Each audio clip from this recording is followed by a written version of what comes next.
there's some times where the mind gets overwhelmed and you cannot slow it down. But by these certain tools I developed, by not allowing your mind to get away from the moment. You have to think about the exact moment that you're in.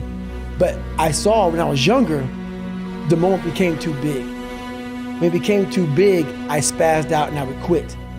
But now I don't think about even like an hour from now, I'll be eating. I don't even go there.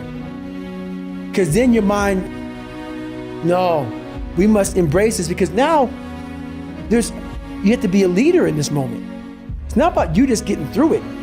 I had 5 guys, and 6 including me, in my boat crew. Now I was the boat crew leader. So now, another trick is this. If you don't think about yourself, there's no pain. Which can also lead to pain later on in your life. Mm-hmm. But in these moments when you're struggling, if you are a true leader and you're worried about your men or women beside you, your mind doesn't care how cold you are anymore. Mm-hmm. Your mind's only worried about taking care of the men and women beside you. So I started realizing, man, if I take care of these cats to my left and my right in the worst moments, my mind is no longer thinking about, you're miserable, David Goggins, get the hell out of here. You're thinking about, how was John, how was Andy, how was Sam, how was Pete? Hey, how you guys doing? You're not thinking about me. So there's so many things you can do to get outside your own head to then allow your body to just be like, hey, we're just a machine. But you have to let your mind be able to process all these different tactics to do that. Take a different vantage point in life. When you are in the hell, you can't see the beauty of being in it when you're in it. Get on top of that mountaintop in your mind. Get on top of that mountaintop and look down on what you're doing. You can see a whole different world. That world is beautiful, but you gotta get a different vantage point in the suck. Don't be in it. Spiritually, get out of it. Get that soul. Look down on what you're doing. Be amazed by the process of where you're at now and where you came from. I've had this mentality for years. It got me through a lot of hard times. You cannot use it every day of your life. You cannot use it. I use it as like, my God, this is the perfect, I found it. This is the trick. You don't even matter. You're just a machine. You are a machine, like just like a lever. That's all you are, man.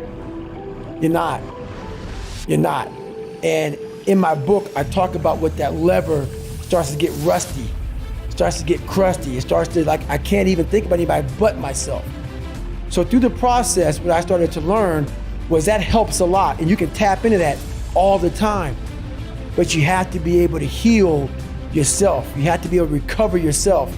It can't be something that you continue to do and do and do. There has to be a recovery process for your mind, your body, your soul, your spirit. It encompasses your whole body. So those are tactics, but those tactics must be oiled up. That lever has to be oiled again to go back in it. I talked about that big time in my last chapter, yes. How it just takes me to nothing. How I'm where you were at. You know, it's taken me 5 years of doing my meditation, my stretching, my eating right, my sleeping right. And you have to be on a constant reminder. Almost like how you put a reminder on your phone, 15 minutes, you got this. That has to be in your brain. You've done too much. Stop. And what happens in life is that we start to see our lives become so successful. We're making money. We're doing this. We're doing that. I want more. I want more. I push harder. I'm all about pushing hard. Don't get me wrong. Obviously. I'm all about it.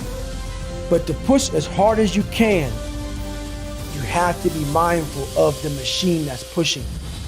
It is going to end up dying. And then it takes years to get it back, so you lose that time. Totally. That time is gone. You know, I lost 5 years of I could be crushing it.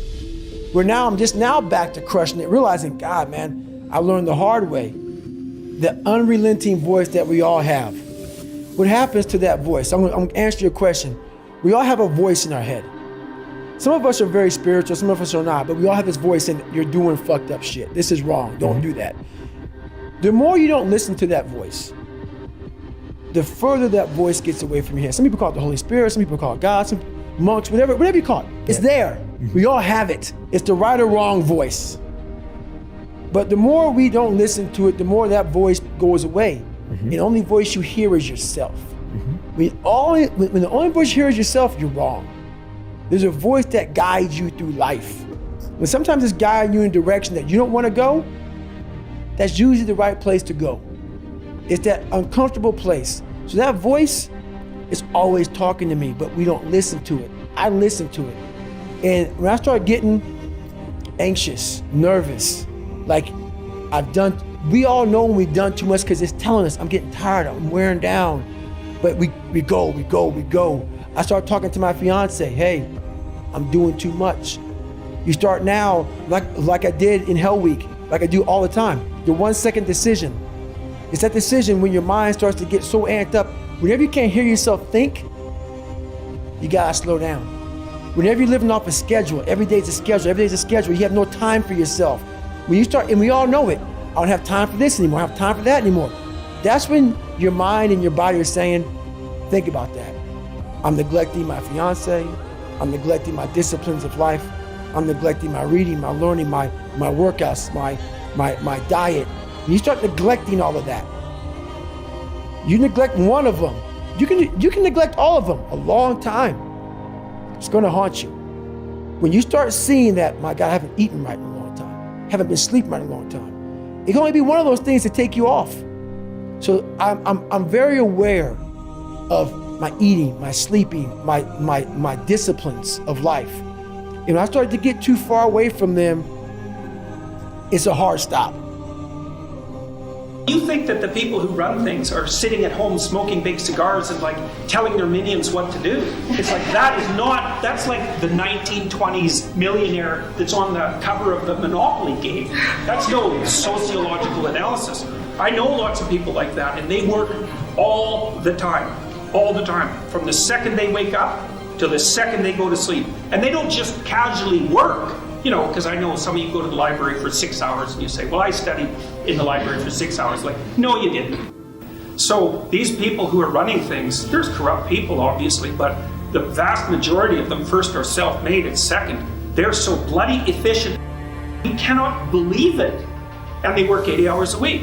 And most of them happen to be men. And why is that? Because there are a small number of insane men who will do nothing but work 80 hours a week. And no matter where you put them, why aren't there more women in positions of power? It's why are there any men insane enough ever to occupy those positions? Because we also know, and the data on this is very clear, what's the relationship between money and well-being? Once you have enough money to keep the bill collectors from your door, so once you have enough money to stave off misery, which is sort of lower middle class, something like that in our society, maybe a little lower than that, extra money does not help you. It does not improve your life. So why bother with it? Well, that's what the women in the law firms think. It's like most of them, by the time they're in their 30s, are married. Almost all of them are married to men who make as much money or more than they do, because that's what women go for cross-culturally. 4 to 5 years older, equal or higher in the socioeconomic status. So their husbands already make $350,000 a year. It's like they think, well, I don't need much more money. The men use money to keep track of the competition, by the way, and they want to win. So there's a real brass knuckles competition that drives these sorts of things. One of the things we were always trying to figure out was, well, how much should you work? Because one answer is you just work till you die, right? I mean, you just exhaust yourself, and well, that's not a good idea. And then you have to figure out why that isn't a good idea. It's got to be something like this, is that you don't want to do so much work that the amount of work you do interferes with the amount of work that you could still do, right? Because if you work like mad for 2 weeks and then you have to lie in a hospital bed for a month, that obviously isn't very productive. So you have to figure out how much you can work diligently and then how much you have to recuperate so that you can get back up and work again. And that's, people have basically settled on something like this and given it the divine imprimatur. That's one way of thinking about it, which is, well, you can toil away for 6 days, and no wonder, because you have to work, but you should rest at least 1 day out of 7, because otherwise, well, you don't appreciate life. That might be part of it. And plus, I think it's more a matter of iterability, because one of the things that defines morality is the capacity to repeat something, right? So if something is properly structured in a moral manner, then you can do it over and over and over again without any degeneration.